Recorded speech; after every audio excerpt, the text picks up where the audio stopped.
Hi, everyone. Thank you so much for joining me on my new podcast, which I'm so excited to be doing. I'm scared, but I'm excited. This podcast is titled Declan's Autism Journey. It is about my 5-year-old son and really chronicling our adventure that this autism has taken us on. My name is Diane. My husband Tim and I have 2 other children. Brendan is 11 and Cooper is 1, and both are neurotypical. Declan is our 5-year-old who has been, we've been on this path with him for over 3 years at this point. We've lived with the formal diagnosis for 3 years. And it has taken us on pathways that we never envisioned and never imagined. And so I'm really starting this podcast with many goals, but the most important being hopefully to connect with other parents out there that are just starting, and hopefully being a resource and to just share what we have been through and what we have done for Declan and what has worked and what hasn't, and just some other life lessons we've learned along the way that as I look back, I think, oh, if I had known that, it would have really helped. It would have saved us time, money, hope, the emotional toll that this journey has taken on us individually, collectively as a family, so many facets to it. And again, all things that I could never have imagined as we were just starting out. And so being 3 years in and being at the point where we are at with Declan and his autism, it was time to give back, and it was time to try to find more of a positive spin on this. So Declan was completely nonverbal. We have recently, as of April of 2023, so we're almost close to a year in, working with a neurologist in New York that I found on a podcast, and that I will really talk more about in my next episode. But this episode, I really wanted to focus on what led me here and the goals for this podcast, and the goals that I have to hopefully give back to this community that has really given so much to me. And so I wanted to start with that. So just at a high level, our journey with Declan has been nothing short of a marathon or several. It's probably more like an Ironman. When we first saw signs in Declan, we could excuse them away. We could say it's not a big deal. It's just actually a speech delay. Not that nonverbal wasn't even in the realm of possibility for me. I just didn't even know what that meant, right? And autism was so far away from our family. It was not something that had ever had a personal impact on us. We knew the word autism for sure. We were familiar with it, but really didn't know that it would not only touch our lives, but change our lives dramatically.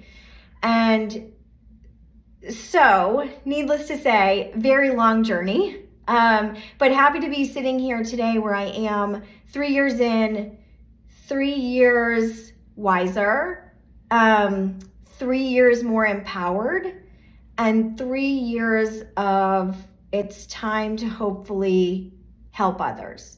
So when we first saw signs in Declan, again, we could kind of excuse them away. He wasn't playing with his brother, but they're 6 years apart. So it was always, well, they're so far apart.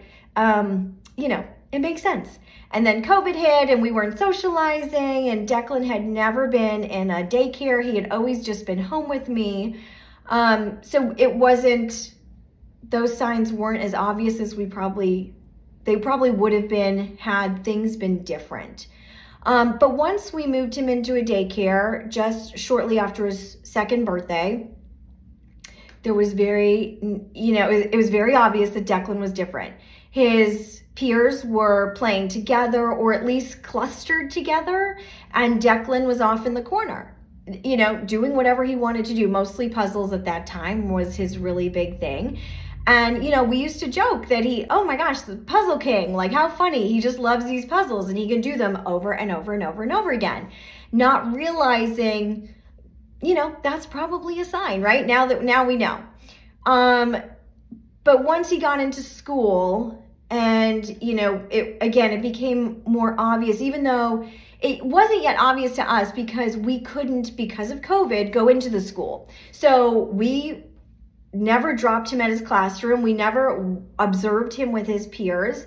We would drop him at the door and the director would take him and go back to the classroom.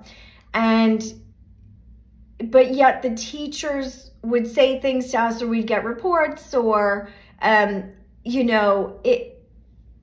yet it still wasn't so overt. Or maybe it was, and frankly, I just was in denial, which is a very strong possibility. Nonetheless, fast forward to, meeting with his pediatrician. We still think it's a speech delay. So we brought on speech, we brought on OT. And I will say probably a lot of people around us probably had ideas that Declan was on the spectrum. And I remember our babysitter, who was also a teacher at his school, saying something about referencing autism and Declan. And as Tim and I walked out the door, we got in the car and we were both like a little angry. We were like, Declan is not autistic. Like, that is so rude. I can't believe she alluded to that. And, obviously, I mean, that is the purest example of living in denial. And I think it's a combo of factors of really not understanding what autism was, wanting to believe that my child was not impacted by it because it was a very scary word to us, and the fear that brings out in a parent of, well, what does this even mean? So many things go into that, right? But we continued on the path with speech OT. Now, again, it's COVID. The speech pathologist is wearing a mask. I mean, we just weren't seeing progress in our son, but yet the speech pathologist and our OT became like our people during COVID because we weren't seeing anyone else. And so I looked forward to seeing them. They were lovely. They were working so hard. They had Declan's best interest at heart. And so it just kind of became, well, this is what we do. And we still didn't have a formal diagnosis. So I still felt like there was hope that he was not on the spectrum. I still had hope. And again, I could excuse certain intricacies away. Fast forward to, we start thinking about, okay, what are the next steps for Declan? Where are we going with him? Where are we going to put him in? Does he need to go to school? So we had him evaluated by the school system. And at this point, by this time we get to this point, I have come to the realization that my child is on the spectrum. The signs were glaring. Just in my own mom research, lots of things that I saw, I check. And there were other things that Declan didn't check. Certain very standard signs of autism. Declan didn't really have a lot of those. He had some of them, but he had more of the obscure things that we didn't even know at the time were signs, such as not pointing. I had no idea a little one not pointing was a potential sign of autism.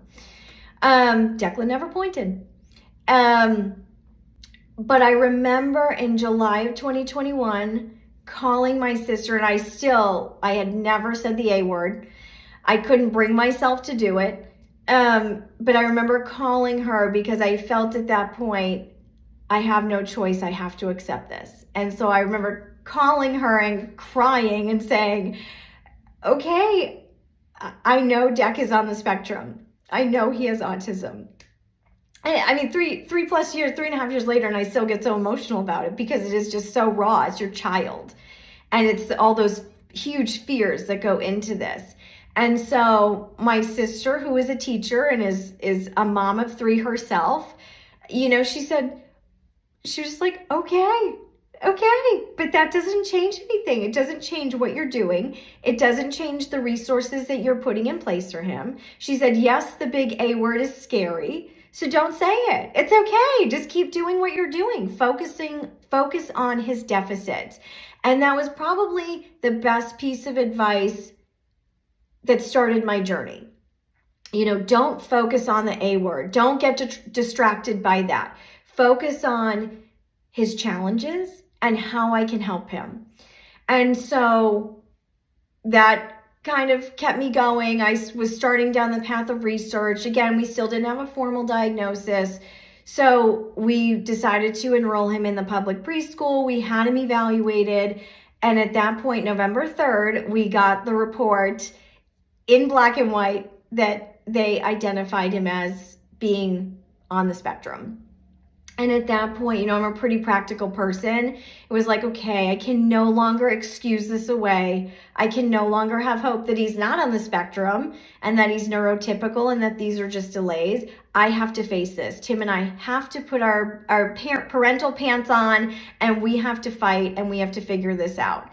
And so I've always been a believer in, outside the typical box of standard care, right? Of medicine and things like that. I've always been open to other avenues. And so, once I got that diagnosis, we took him to developmental pediatrics at MUSC in Charleston, South Carolina, and they corroborated the diagnosis and, basically told us that ABA was the right path.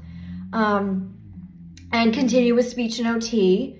By this point, I had also brought on a chiropractor onto Declan's team. And we'll talk a little bit about that. That's another episode or another topic that I want to cover in a forthcoming episode is reckless or engaging with the appropriate providers and knowing the signs when it's not the right provider. When to stay, when to go, and things that I have just learned along the way. But so we get this diagnosis, and Tim and I realized very quickly that while they diagnose, there is really not a whole lot of additional guidance provided other than get him into ABA as much as possible. And we did that. We actually pulled him from his PIC class, his preschool integration class.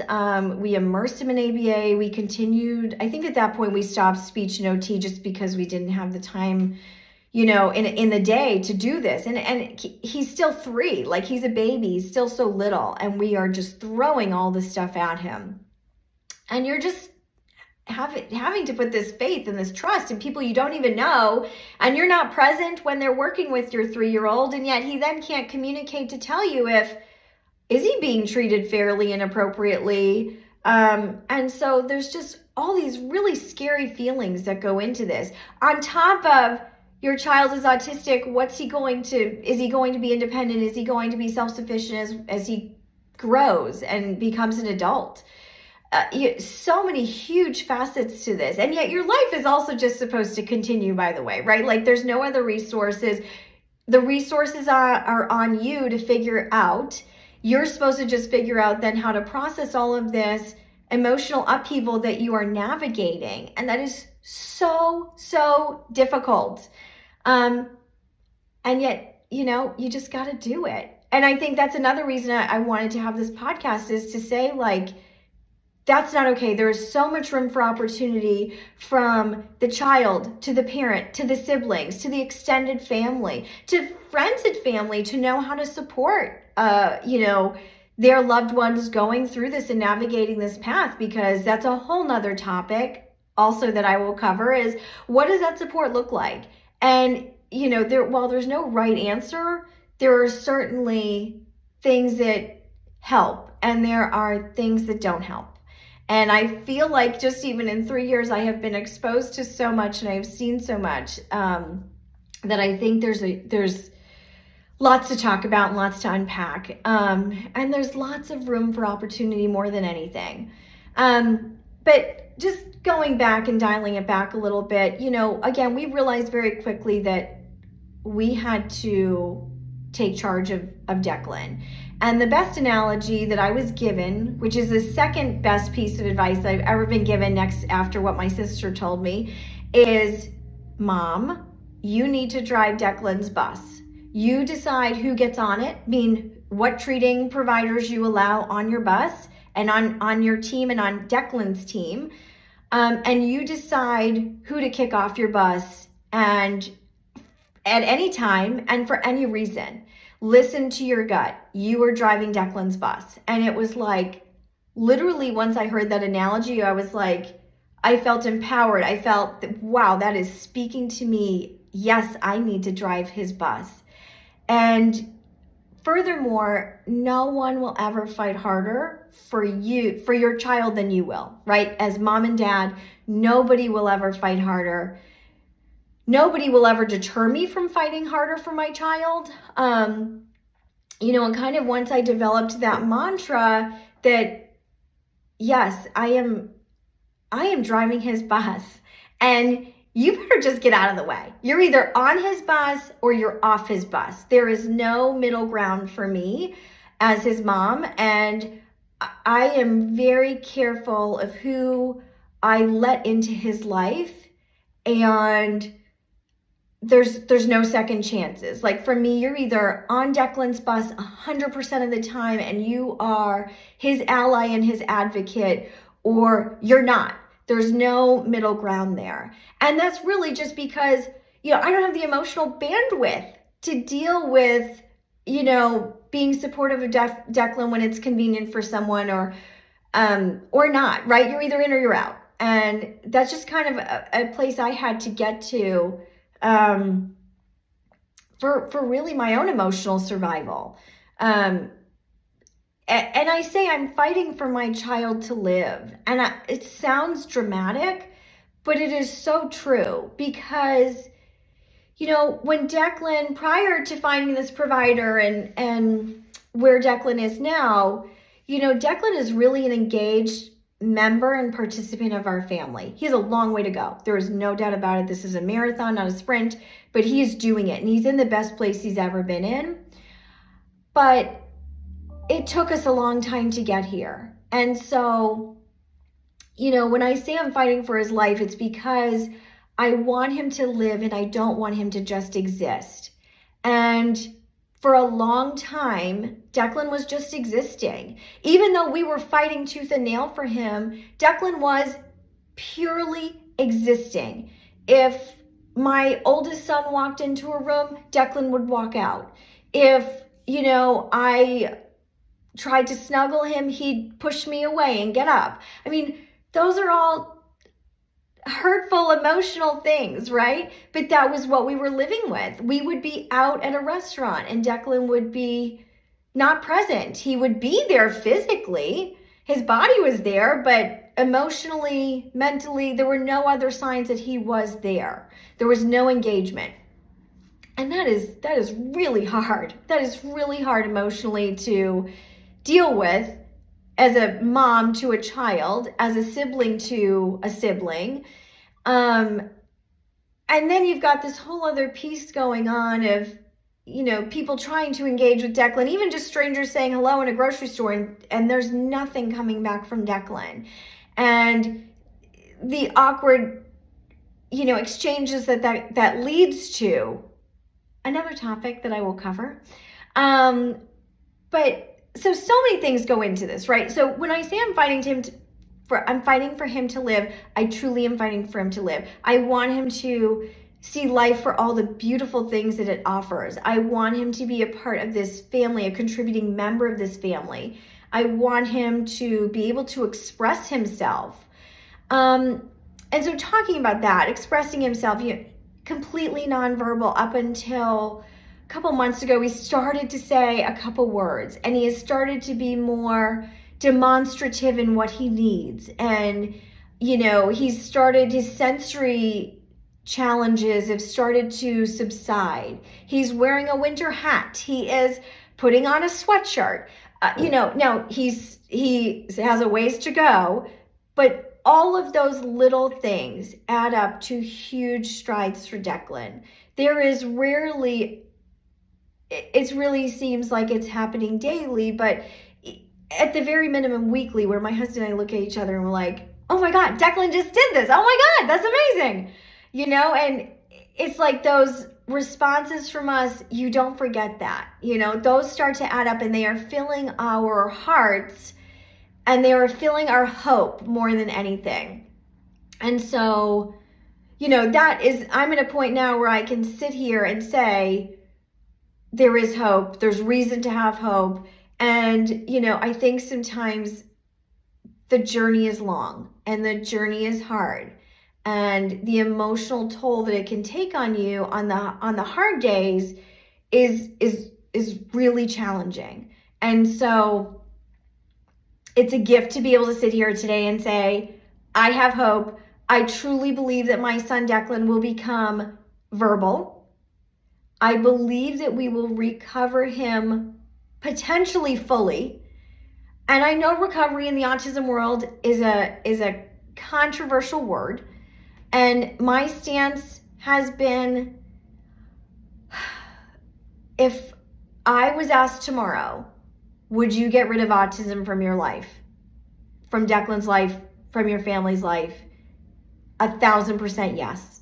I would give anything to get rid of it, because of the challenges and the emotional hurdles that I have had to watch my child go through, and I continue to watch him go through. In addition to that, the emotional hurdles that my husband and I have had to go through, and my other neurotypical children have had to go through. It is beyond comprehension at times. And 5 years ago when we had him, we never dreamed we'd be on this path, but we have gotten to a point where we certainly acknowledge, we accept autism, and we have started to change our outlook on it, because we are seeing real progress in Declan, thanks to providing with this physician in New York. And so we're able to sit here and say, I now do have hope. When we first had our Zoom meeting with this physician, I was crying, because I cry through every meeting when we're talking about Declan. And I said, I'm afraid to have hope. I have had false hope so many times with so many different modalities and different things we have tried that just haven't worked. Or, you put your heart and your hope and your child's life really in other people's hands. And, we've had that pulled out so many times from under us, and that it got us to the point where I truly was afraid to have hope. I truly tried to make peace in my heart with accepting the fact that he was nonverbal and he wasn't going to ever talk. And I wasn't ever going to hear mommy or I love you, or my other children weren't ever going to hear Declan speak to them. And that is horrible, right? Like that, think about it. He's 5 and I've never heard I love you, or I've never heard mommy. Like that is heavy, heavy stuff. And yet the resources, if we can even call them that,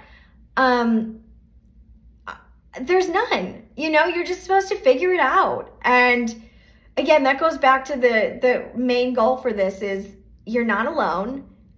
I've been there. If my journey and my family's journey can help even one person navigate the difficulties that are ahead, it's a privilege to do so. It's not only a privilege, but we have an obligation to give back. And so, I'm really excited about this. I'm scared. I'm typically a very private person, but what I've learned in this autism world is you have to share. No one can even begin to understand what you're going through or your emotional state if you don't share. And so because of where we're at and because of the progress Declan is making, if we can be a beacon of hope for one other family, then we're here to do that. Declan still has a long way to go. We have a long way to go as a family, but we're on the right path, and that is the most beautiful blessing that I could have ever asked for. Truly, our prayers are being answered because Declan's autism is here to stay, at least for the foreseeable future. And so it's figuring out the best path forward, but every day he is making strides. Every day he works so hard. He embodies what the definition of a superhero. I mean, he's my mini little superhero. He's just amazing. I have asked him to do a lot. I have thrown a lot at him. Every day I throw a lot at him, and he just does it. And we're seeing that tenfold come through. So I want to pause here and wrap this session and this episode. I do have an email address that I've set up for him. It's declansautismjourney@gmail.com. I would love to hear from other moms out there. Another goal for this is that this becomes a safe space for moms to share. I think what I learned very quickly also is that, once I got the diagnosis, I just started joining all these autism groups on Facebook, and I was asking questions, and there were so many times where I really got berated for asking questions about therapy, and heaven forbid you even say the letters ABA. You're crucified, and yet you're just asking questions because you're just trying to figure this out. And you were told by your developmental pediatrician, ABA is the route to go. And then you're getting lambasted online by these supposed autism experts or folks that have autism. And you're just like, whoa, I'm just trying to help my kiddo. I just want to help him. He can't communicate. And I think that goes back to one of the goals of this podcast is this is a safe space. I want other moms to be able to share their journeys because it is so important to talk about. And it's so important to be open and honest and not feel that you're being judged or, that there's this sense that you are a terrible mom because you are trying to help your kid. That is being a good mom. And so, I quickly left those groups, but it was a lesson for me, but then also made me continue to feel even more isolated because it's like, okay, I can't go the physician route. I feel like I'm not getting it what I need. I'm not getting the support, the answers. They can't even tell me why my kid has autism, but yet they're telling me how to treat him. And then you join these autism, groups that I went in thinking they would be supportive. I could ask questions, and I had to leave because I got accused of being a horrible mom because I was potentially going down the path of ABA. So this is a safe space. I want this to be a safe space for people to share, to share how they feel, what their journey has been. And I know we'll get there, and this is just the start of it. So I'm really excited, but please feel free to reach out to me via email. Again, it's declansautismjourney@gmail.com. I am working on getting an Instagram page for him. I am not the most technical, but I am going to set up an Instagram page where we can also, open that up and start sharing our stories, because that is truly the only way we learn. If you don't live this, you don't have any idea what it's like. And it's just so important to share. And I just thank you for your time. Thank you for listening. Please again reach out, thoughts, comments, questions, concerns. I'll close with, I am not an autism expert, but I am Declan's autism expert. I know Declan better than probably anyone. My husband is right there standing next to me. But I drive his bus, and if I can help you drive your child's bus, that is a gift. And I look forward to episode 2 and keeping this conversation going. Thank you.